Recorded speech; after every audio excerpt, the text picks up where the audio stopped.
Welcome to Starguys, a podcast about Stargirl that's going to be airing on DC Universe and the CW. I am Alex.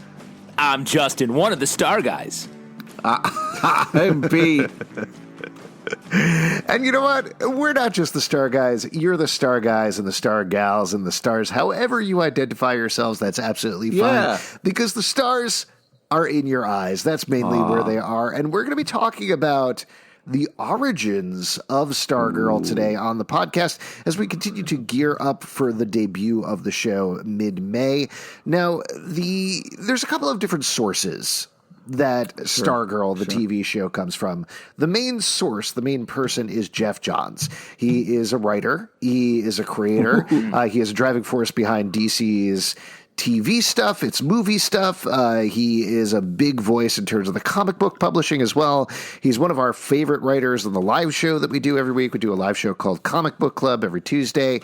But Stargirl was, if not the first, one of the first big things that he did for DC Comics. It was the thing that put him on the map, made his name, and got his foot in the door to do bigger and better things down the road. And I say that as a way not to slam the original issues. Seems like you because are. in fact, they suck, is what I'm saying. Thank you for getting out of Pete. Woo, Don't even want to talk about it on this hot take. podcast. That's And the Star. No. First off, actually, Geoff I'm a big Johns, fan I of want the to say original I don't agree with what he is saying. I don't want to be lumped in with this. Yeah, we got to distance ourselves. We got to distance ourselves from Alex's takes right off the bat here. Oh, that's This weird. is a I just got a contentious text podcast. on our group text chain where Pete said Geoff Johns sucks, and No. then Justin said, I agree, thumbs up, which is crazy. No, Wow, that is.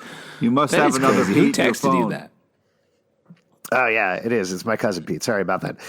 So we're I gonna only be have talking- one Pete in my phone, and that's the way I like it. This is all a bunch of nonsense. We love Geoff Johns. He's a great writer. He has rejuvenated The Flash, Green Lantern, Aquaman, various DC characters, created things on his own. But Stars and Stripe wasn't 100% an original creation, but it was certainly something that took things in a brand new direction from a lot of the characters that had come before. This was originally released in 1999, written by Geoff Johns, penciled by Lee Moder, inked by Dan Davis, colors by Tom McCraw, and letters by Bill Oakley. And this ran for, I want to say 12, what? The Okie Doke. What'd you say, Pete? Oakley doing a little bit of that. That's nice. It's nice to see him getting that work, you know? Wait, what are you talking about? Do you know Bill Oakley? Yeah, he's a solid dude. Does a lot of great work. It's great sunglasses. Great sunglasses. All right, there we go. I didn't know that. You just kind of casually threw that in there, Pete. But this ran for about 12 issues. We're going to be talking about the first 8 issues of the book that were collected in Volume 1, Stars and Stripe. And let's kind of generally talk about it, and then we can pull out individual pieces versus going through each of the issues. But the basic setup of the book is there's a girl named Courtney Whitmore. She has a new stepfather named Pat. She doesn't know this, but Pat was a superhero sidekick named S.T.R.I.P.E, and he was moved to a town called Blue Valley with her. He married her mom.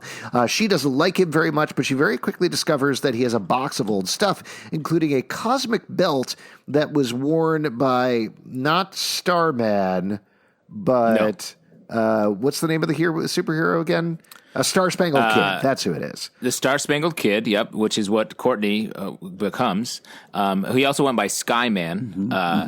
And let's sort of take it back a little bit because what I think Geoff Johns does here in a smart way, a lot of great DC books and characters are rooted in like some sort of historical thing. The DC universe is all about legacy. And the most successful series with bringing in new characters sort of take a spin on the old stuff. And so, as Alex was saying, there's this Star-Spangled Kid who is adjacent to the Starman mythos. And you see throughout this first 8 issues, including the 0 issue, which is a 9th issue, which is fun to have it. Sure. Not fun. I threw that. I'm talking about that. It connects with an ongoing title that was happening at the same time that was sort of already popular when this started, called Starman. And you see Ted Knight, who was the original Starman, and Jack Knight, who was the current Starman when this was happening, are sort of right next door to this storyline, I feel like. And but the other as thing you were saying, the other thing I was just going to say on the same note that it does connect to, which the TV show is going to connect even more heavily to, is the JSA, the Justice Society of America, which eventually Courtney goes on to become a member of in the books under the name Stargirl. She's a great addition there. I believe that was when Geoff Johns and James Robinson were writing the book. James Robinson wrote Starman, so you got this whole Venn diagram going on. But this is a character that is very close to Geoff Johns' heart. It was based on his sister, and he makes it this very earnest American character, which I think ties into the costume and ties into the idea really well. Yeah, it's very much like small town life.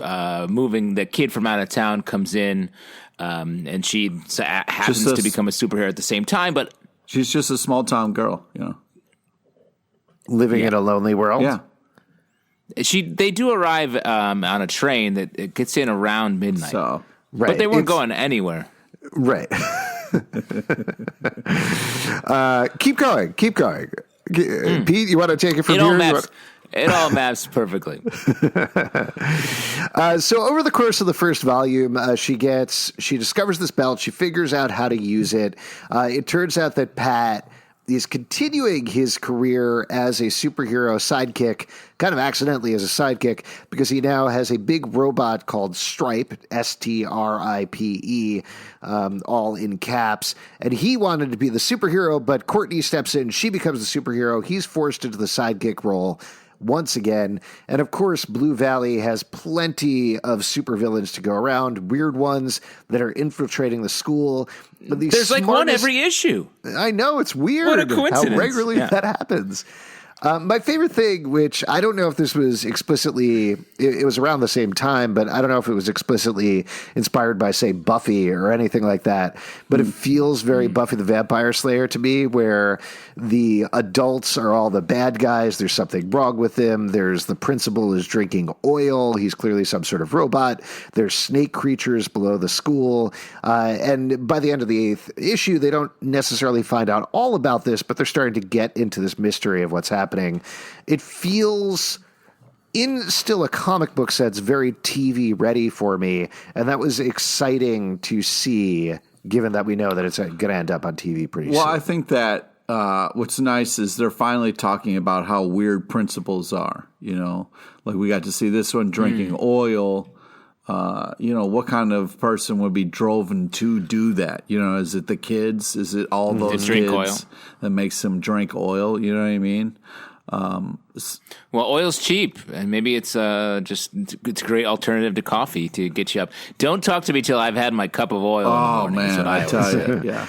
It's tough too. Yeah, well, I got to tell you right now, I don't want to pay for coffee. I got a ton of barrels of oil, and I just suck on one of those every morning and all day long, and I'm feeling real good. Well, if I don't take a dip early in the morning, I'm very lubricated. I'm going to be squeaky all day. I'm going to be squeaky, and it's just not, Yes, we should say Pete is a Tin Man. He doesn't have a heart, which is something we've established over at least the first 10 minutes of this podcast. So definitely, if Pete starts to mumble, just give him a squirt and he'll warm right up. That's right. Yeah, Pete, if you have any problems, just all you have to say is oil current, and we'll know exactly what you're talking about. Great.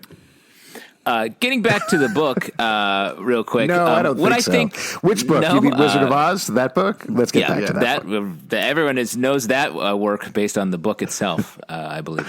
I love when they go from black and white to color. It's crazy. Yeah. Good stuff. The fonts.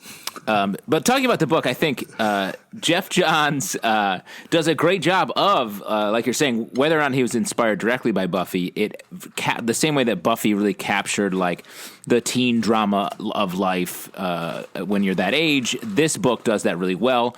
It really follows the fun of the characters. We don't get caught up on a bunch of like the realities of like, hey, isn't it weird that all the teachers are evil in very different ways? Yeah. Like we don't have to it's just about chasing these interesting, fun stories, following the characters. The dynamic they set up of a teen superhero and her stepfather as her sidekick, I think is so great.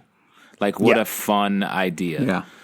Well, and the thing that I did want to mention earlier, when I was not actually slamming Geoff Johns, but he kind of not slams himself, but he's kind of honest about it, and he says, "Listen, in the note at the beginning of the book, at least in the collected edition, he says, listen, I hope you enjoy these. These are very green. Like, looking back at these stories, this is not quite where I got to as a writer, but this is where I was figuring stuff out. And it's definitely interesting reading over the course of the 8 issues in particular, as Courtney and Geoff Johns himself get more integrated into the DC universe. It gets a little more complicated. It gets a little deeper. The dialogue gets a little more nuanced as you're reading it. There's some scenes later on, in particular, I think like in the 7th or 8th issue, where it really does feel like it's starting to go full force, particularly after the point where she meets members of the JSA. She interacts over 2-issue arc with the, I don't even know if it was Teen Titans or Young Justice or whatever they were calling at that point. It was Young Justice. Young Justice. Famously named in their comic when they said, look, it's just us. We're Young Just Us. Yes. Which and I you think always is really say, fun. I'm Young Just On. Just like that. Exactly. I mean, you can't say the young That's part right. That's anymore, right. but, you know. I'm the youngest member of this particular I walked right into Justice it. I right just here. So walked right into that. I'm the baby that was boy. An aspect that I really. That was an aspect that I really liked about this, and I don't know, just based on rights and everything, how much it's necessarily going to play into the TV show. But one of the fun things about a shared universe is you do get to see things like Ted Knight popping in to help Pat out with some stuff every once in a while, or the Teen Titans showing up, or mentions of Blue Valley is Kid Flash's hometown, so he is on the billboard right side outside of town, and that stuff is really fun to see in particular. Yeah, and like as much as Geoff Johns wants to say like, oh, this is when I was super green, like I feel like you really see the stuff that helped carry him up the ladder in the comic book world. The pace of this comic is really great, really smart, fast. It moves through stuff quickly. You get you don't have to be, you're not belabored by a bunch of narrative or plot. It's like, this is the story I'm telling, and let's tell it. He sets up stuff as interstitials within the issue that comes back in the next issue or the one beyond. I think that stuff's really smart.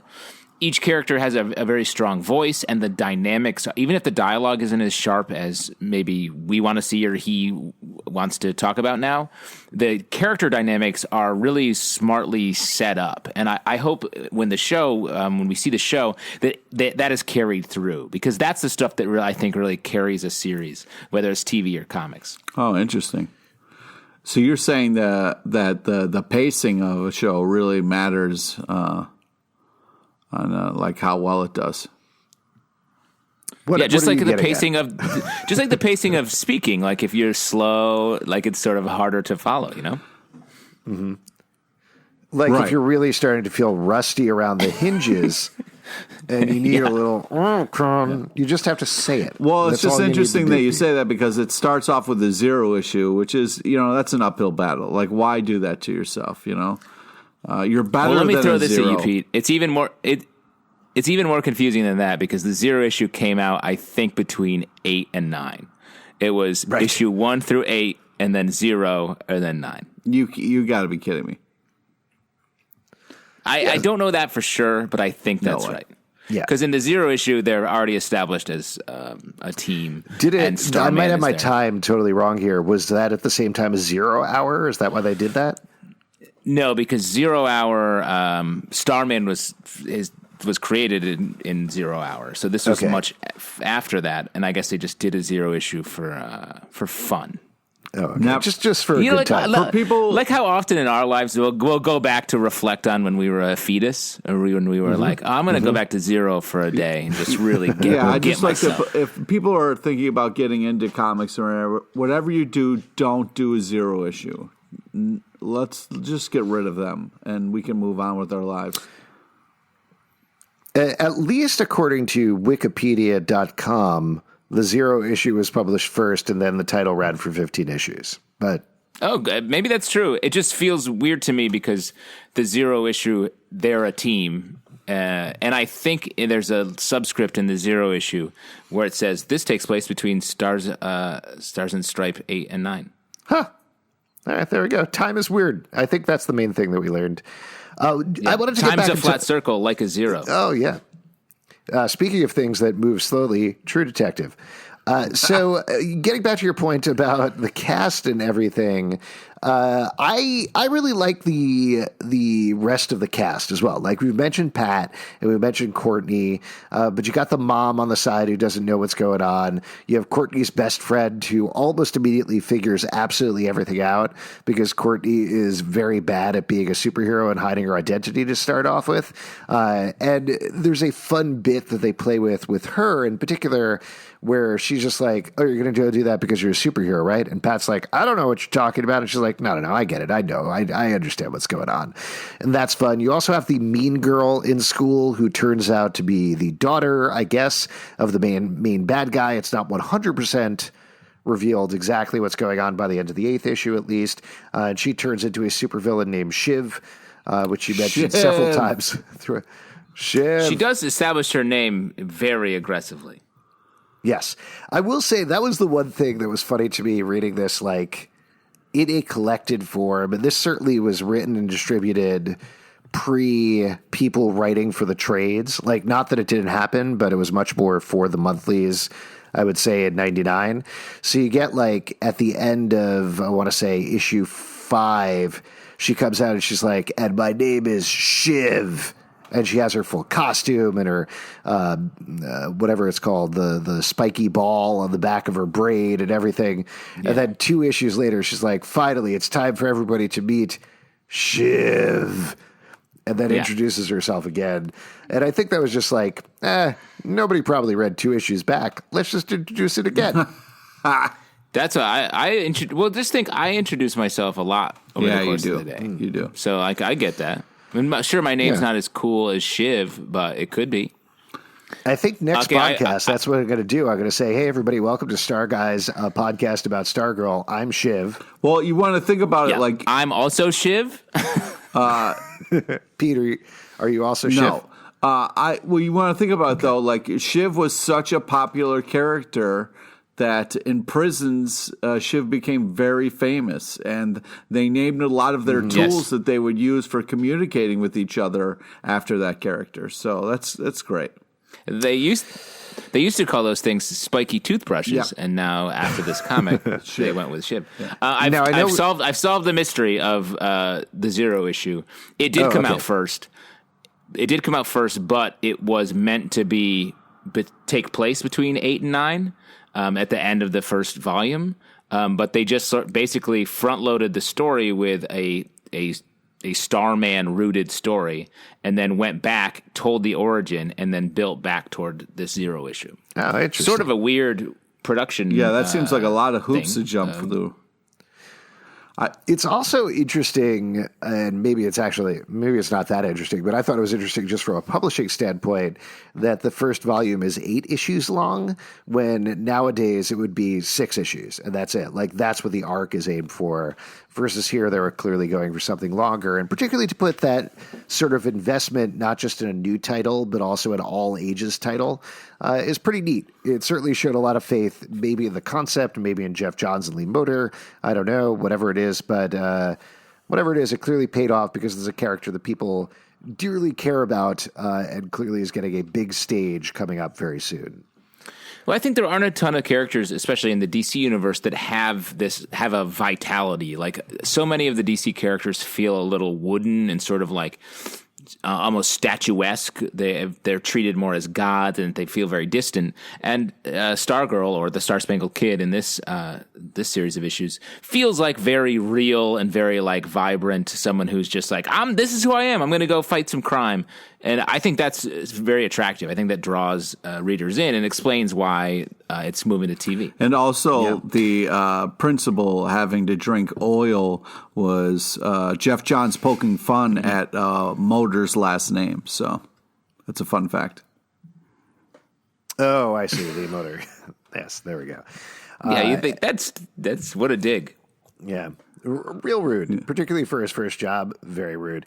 Other things that you pulled out from the issues, any particular moments or characters or anything that jumped out to you that you thought were interesting or fun that you wanted to talk about? We talked about Shiv, so we covered it.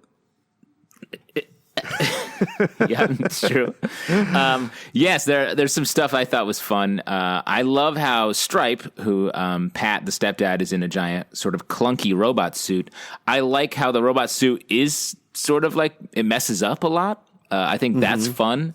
It adds a nice angle, and I hope that's something they would carry on that like into the TV show of like, oh, these people don't quite have it figured out yet. And there's a lot of dialogue from the suit being like, I've fixed the thrusters as it's going. I hope that the TV show goes away from the comic a little bit in that. Like, I feel like it's sweet, but I don't know about like having S.T.R.I.P.E as well on the TV show. I'm hoping it focuses more on her and less on the, Yes. I don't think he is on the TV show. If you looked at the promo, like he's in there and he does show up in the robot suit. But it feels like he's not going to be a part of the same amount, equally sharing. Yes, there you go. The other thing this is a weird note, again, from like just a publishing standpoint, but Geoff Johns talks about this in the development note when he's walking through how the idea came about, that apparently the original idea was Stripes was a robot. Like straight up, it was like Stargirl teaming up or Star Spangled Kid teaming up with a robot. But at DC, they were like, oh, we're actually publishing another book where a girl teams up with a robot, so you can't do that. So they took it back and thought about it. They were like, what if instead it was a man inside of a robot? And that's how they hit on the thing that I think is more fun about that is like, that's not too far of a step, but the further step is that he is her stepfather, and that gives that family dynamic that works very nicely. That was an accident, Pete. I didn't get there further naturally. Step is it's the stepfather. Oh my God. This guy. I wheels wrote that within down wheels. 3 weeks ago when I knew we were going to do the podcast. I was like, that's Step the money further. line. Yeah. Let me take a step further. Oh boy. Any other bits for the book that you guys want to chat about? A couple other small things. I think it's also smart how many guest stars there are, and they're well deployed. Having Young Justice here is fun. The Shazam family is also fun. They encounter Solomon Grundy, who's a villain from the Starman book. But the interesting bit with him is he killed the original Star Spangled Kid as Skyman at the time, Sylvester Pemberton, under the I guess control of Harley Quinn. Wow. Oh, really? Thanks for slowing down saying Harley Quinn so we can understand what you're saying. Was it actually Harley Quinn, or was it another character called the Harlequin? I think it was the latter. Harlequin. Yeah, Harlequin. Oh. Okay. Who was masquerading as Jade. It's a very complicated battle here. Well, that was definitely a point of the book where I was like, this is a part of DC continuity I just did not pay attention to at all. Well, it's very funny that there's someone named Harlequin in the era where now Harley Quinn is very popular. Yeah, who is playing into this new TV show as well. I like the Dragon King. He was fun. The villain. So there's a villain who has kind of like a dragon snaky thing on his mask. Yep. Is that who you're talking about? Who is potentially Shiv's father. He seems like the big bad. But again, by the end of the 8 issues, we don't find out a whole ton about him, other than there's weird snake dudes who are emerging from the lockers in school, which is another fun detail. That reminded me very pleasantly of Parker Lewis Can't Lose, of course. I'm sure you guys had the same reaction. Now I miss my trench coat that had bottomless ideas in it. Bottomless trench coat. Yeah. Oh, Parker Lewis. Overall, would you recommend reading this book? Would you recommend checking out this book, regardless of whether you're interested in the show? Pete's giving it a no. I mean, you're not really a fan of all ages books. That's true. Right, That's Pete? true. They don't strike me as fun, but you like only old ages. That's books, right. Yeah, yeah. But I do like Dagwood. I'm not going to bring any of that kind of family circus. I don't want to bring any of that negativity to the show. I'm still going to keep an open mind and hope that the show doesn't start with a 0 issue. You know what I mean? Mm-hmm. That would be very difficult. What do you count? Are trailers like a 0 That's issue? That's what a trailer is. A trailer is a 0. If Geoff Johns comes out at the beginning of the show and goes, "Listen, we're going to do a 0 episode, but it's actually between episodes 8 and 9," then I would be all right with it. But otherwise, that would be awesome. Actually, I would love that if there was like a short digital episode where they're like, "Hey guys, this takes place between the 8th and the 9th episode. Here's a tease of what's happening." That would be really cool. Well, there's going to be extra minutes that you get on DC Universe, so they could do it.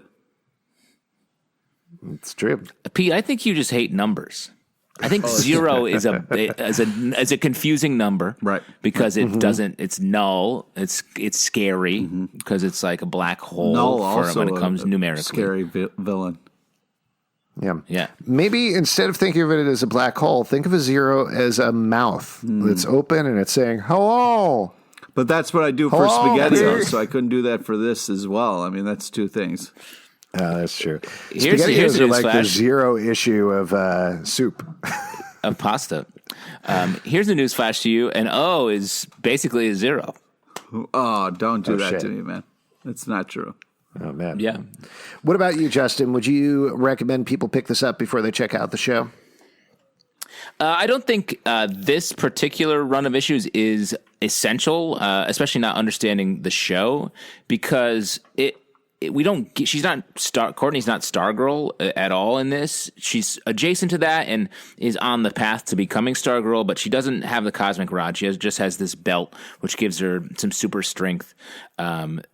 The characters, you sort of meet them, but the depth, to Geoff John's point, talking about this work in general, the depth isn't there a ton, and I think you get flashes of it within this first 8 issues, but I think once she gets to the JSA, like you were sort of talking about earlier, that's where you start to get sort of more of an understanding of who this character is. And I think that's where you want to pick it up. And they do a good job of sort of reintroducing her there too. Yeah, I mean, I'd almost say that rather than picking up the first volume necessarily, maybe start with issue 6 or 7 or something like that. You'll miss some fun stuff with, like you said, the Shazam family and Grundy and a couple of other characters. But that's where it really does hit the ground running. And then you can go right into the JSA run from there, which Geoff Johns and James Robinson's JSA run is phenomenal. Yeah, great. Just an absolutely incredible run of books, which hopefully we will have time to talk about on this podcast as well. We'll see what happens as we start to get into the episodes and get closer to that here. I would say pick it up if you're a fan of John's in particular, just so you can kind of see where things started. That was the reason that I originally picked up the book, and I enjoyed it, and I really liked seeing where he started, like seeing where Courtney Whitmore started, because I had read the JSA run before. So I think it's almost something you can go back to and read as a historical document more than anything, even though it's probably, if you have somebody who likes all ages comics in your life, they might enjoy it a little bit more as well. I'll also mention DC Universe was nice enough to supply us with subscriptions to check this out. And the great thing about it is the whole run is on there. So just for the price of a DC Universe subscription, you can jump in, just read the issues you want, and then jump back and read some other ones, which is neat. What were you going to say, Pete? I was just going to say, a couple things. One, the DC Universe website. I've been having a lot of fun going back and watching a lot of different stuff. I've been kind of impressed with all the stuff that is available. At first, I thought it was just like a couple shows, but they got a lot of movies and a lot of different things on there, plus all the animated cartoons, which is great. And then websites are fun. Yeah. But they have a lot of websites. Have you checked out Google.com? Tons of stuff on there. First off, like it feels like everything. First off, fuck you, because that's not always the case. If you go on Apple Plus right now, there's 4 fucking shows. All right, so like sometimes not accurate things don't have a lot of great stuff. But sorry for trying to compliment something. But yeah, If you want to see Geoff Johns earlier stuff, like Alex is saying, if you're like a Geoff Johns geek, definitely kind of fun to see him when he's quote unquote green. I like the fact that you actually used that correctly. That's the first time I've seen anybody use quote unquote correctly in a very long time, but it was an actual quote. So there you go. A couple of things before we wrap up here. If you'd like to support this podcast and other podcasts, we do patreon.com/comic book club. Also, we do a live show every Tuesday night at 7 p.m. directly to the internet on Crowdcast and YouTube. Please come and check it out and hang out. You can subscribe to this podcast on iTunes, Android, Spotify, Stitcher, or the app of your choice. Socially, you can check us out on Twitter, Instagram, or Facebook at Starguys Pod. We'll have lots of stuff going up there as we ramp up to the show. And the stars, the limit. Oh, wow. No, that's, you know what? I did that one the last time, and it was just, I should come up with a new catchphrase, right? Yeah. How about keep on looking at the stars, or as Oscar Wilde once said, quote unquote, we're all in the gutter, but some of us are looking at the stars. And I think I used quote unquote incorrectly there on purpose. Suck it.